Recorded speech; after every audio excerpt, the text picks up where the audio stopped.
Selamat siang Bapak Ibu sekalian. Mari kita akan berdoa sebelum kita merenungkan firman Tuhan. Bapa kami yang di dalam surga, kembali kami datang kepadamu, mohon hikmat dan tuntunan Tuhan. Ketika kami merenungkan firman-Mu, biarlah di dalam waktu yang singkat kami sungguh-sungguh boleh diberkati. Sebab itu biarlah Roh Kudus akan menolong dan membimbing kami sehingga dicelikan mata rohani kami dan kami menerima berkat-berkat rohani. Terima kasih ya Tuhan, terpujilah nama-Mu. Dalam nama Yesus kami berdoa. Amin. Pada siang hari ini kita akan merenungkan dari Amsal pasal 14 ayat 30. Demikian dikatakan, hati tenang menyegarkan tubuh, tapi iri hati membusukkan tulang. Ya. Ini menceritakan tentang kisah Raja Saul. Di dalam 1 Samuel 18 ayat 6-8 itu dikatakan bagaimana Saul tidak suka dengan para wanita yang menyambut pahlawan-pahlawannya dengan pujian membesarkan Daud lebih dari dirinya. Ini terjadi karena apa? Karena dasar dari hati Saul itu penuh dengan iri hati. Ya, iri hati merupakan penyakit dari orang yang tidak puas dengan keadaan dirinya sendiri atau keberadaannya sendiri, tidak pernah dapat bersyukur. Hatinya selalu dipenuhi dengan iri hati terhadap orang yang lain yang nampaknya lebih dari dirinya.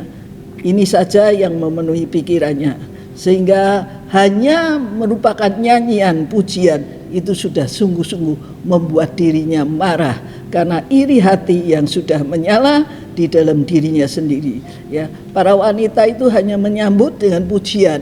Saul membunuh musuh beribu-ribu, sedang Daud membunuh berlaksa-laksa. Hanya nyanyian seperti itu membuat dirinya atau Saul ini tidak senang dan begitu membenci akan Daud, sehingga iri hati ini berkembang terus membuat dia sungguh-sungguh membenci Daud. Kebencian ini terus bertumbuh sehingga tidak hanya membenci tetapi juga dia berencana untuk membunuh atau menghilangkan nyawa daripada Daud, berusaha terus untuk menyingkirkannya. Iri hati itu sungguh-sungguh menguasai hatinya, tapi usahanya tidak pernah berhasil. Ya, bahkan makin lama sebaliknya Daudlah yang mempunyai kesempatan untuk membunuh Saul, mempunyai kesempatan beberapa kali untuk membunuh Saul, tapi Daud tidak melakukannya. Kenapa Daud tidak melakukan? Karena Daud takut kepada Tuhan dan dia tidak melakukan karena tahu bahwa Saul adalah orang yang diurapi Tuhan. Apa Daud rugi? Sama sekali tidak. Dia tidak rugi dengan apa yang dia perbuat.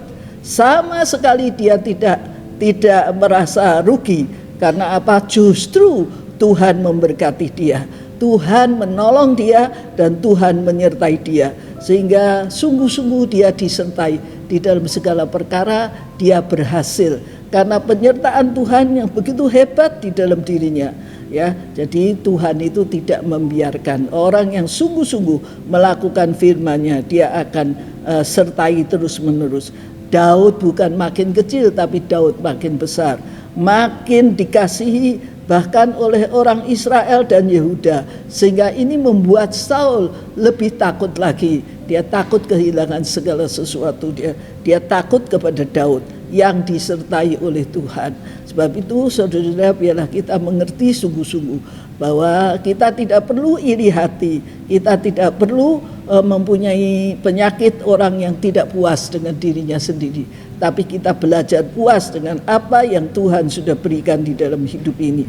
Jadi pertama-tama singkirkan akan iri hati dan pikiran kita isilah dengan hati ucapan syukur senantiasa. Puaslah dengan keadaan diri kita masing-masing. Dan saya yakin kalau kita bisa melakukannya seperti Daud, Tuhan akan memberkati kita masing-masing. Jadi sekali lagi, jangan simpan iri hati di dalam diri kita, tapi penuhilah hati dengan pujian dan syukur kepada Tuhan. Dan kita akan diberkati di dalam hidup ini. Biarlah kita hidup tenang, ya, menyegarkan tubuh kita dan iri hati itu membusukkan tulang. Jadi sekali lagi, jauhi akan iri hati, tapi biarlah kita sungguh-sungguh selalu mengucap syukur di dalam hidup kita. Tuhan memberkati. Mari kita berdoa. Terima kasih dan syukur kami naikkan kepadamu ya Tuhan. Mungkin Tuhan kami sudah belajar dari firman-Mu, biarlah Engkau akan menolong kami sehingga kami dibersihkan dari iri hati, dan ajar kepada kami untuk mensyukuri apapun yang sudah Engkau berikan di dalam hidup ini. Dan kami yakin kalau kami takut kepada Tuhan, kami selalu mengucap syukur kepadamu, menyadari akan keberadaan diri kami, maka kami akan selalu selamat di dalam tangan Tuhan.